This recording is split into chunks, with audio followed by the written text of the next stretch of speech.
Privat cor Jesu per cor Maria. Terpujilah hati Yesus melalui hati Bunda Maria.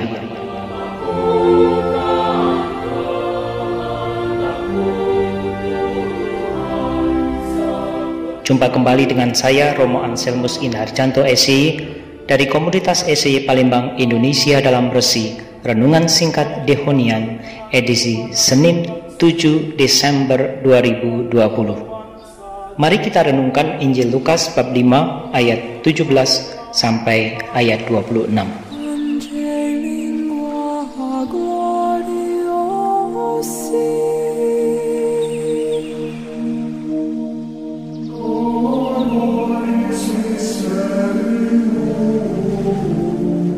Pada suatu hari ketika Yesus mengajar, ada beberapa orang Farisi dan ahli Taurat duduk mendengarkannya.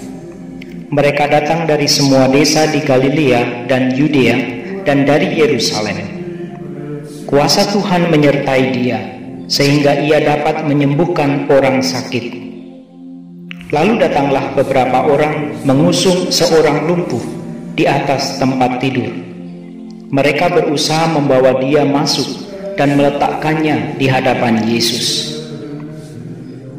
Karena mereka tidak dapat membawanya masuk berhubung dengan banyaknya orang di situ, naiklah mereka ke atas atap rumah, lalu membongkar atap itu dan menurunkan orang itu dengan tempat tidurnya ke tengah-tengah orang banyak, tepat di depan Yesus.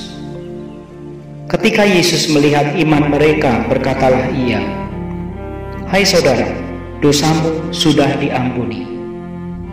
Tetapi ahli-ahli Taurat dan orang-orang Farisi berpikir dalam hatinya, "Siapakah orang yang menghujat Allah ini? Siapakah yang dapat mengampuni dosa selain daripada Allah sendiri?" Akan tetapi Yesus mengetahui pikiran mereka, lalu berkata kepada mereka, "Apakah yang kamu pikirkan dalam hatimu? Manakah lebih mudah, mengatakan dosamu sudah diampuni, atau mengatakan bangunlah dan berjalanlah? Tetapi supaya kamu tahu bahwa di dunia ini anak manusia berkuasa mengampuni dosa," berkatalah ia kepada orang lumpuh itu, "Kepadamu kukatakan, bangunlah, angkatlah tempat tidurmu dan pulanglah ke rumahmu." Dan ketika itu juga bangunlah ia di depan mereka, lalu mengangkat tempat tidurnya dan pulang ke rumahnya sambil memuliakan Allah. Semua orang itu takjub, lalu memuliakan Allah, dan mereka sangat takut, katanya, "Hari ini kami telah menyaksikan hal-hal yang sangat mengherankan."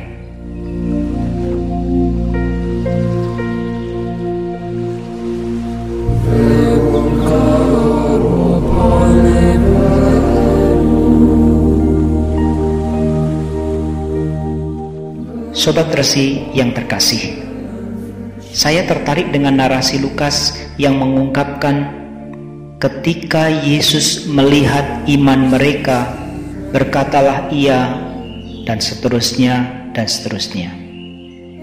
Ungkapan iman mereka hendak merujuk kepada kepercayaan yang sungguh dari beberapa orang yang mengusung, membantu, mengangkat si lumpuh itu.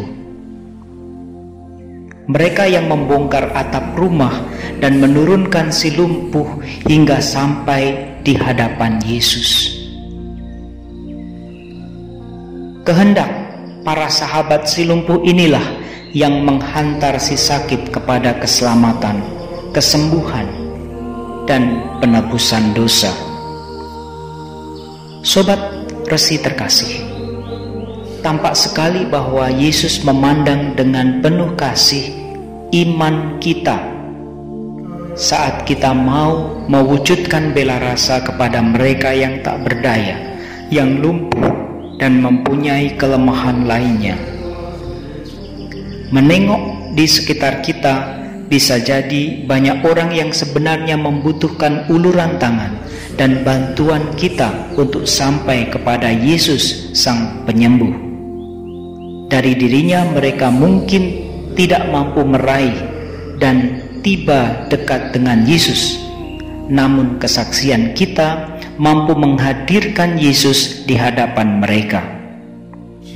Lihatlah usaha luar biasa yang telah ditunjukkan sahabat-sahabat si lumpuh hari ini. Apapun mereka upayakan demi keselamatan sahabatnya yang tak mampu berjalan sendiri kepada Yesus. Sebuah undangan untuk kita semua buat terlibat. Semoga di masa penantian ini kita mampu menghadirkan sang terang demi menyibakkan kegelapan dunia, dan semoga hati kudusnya semakin merajai hati kita.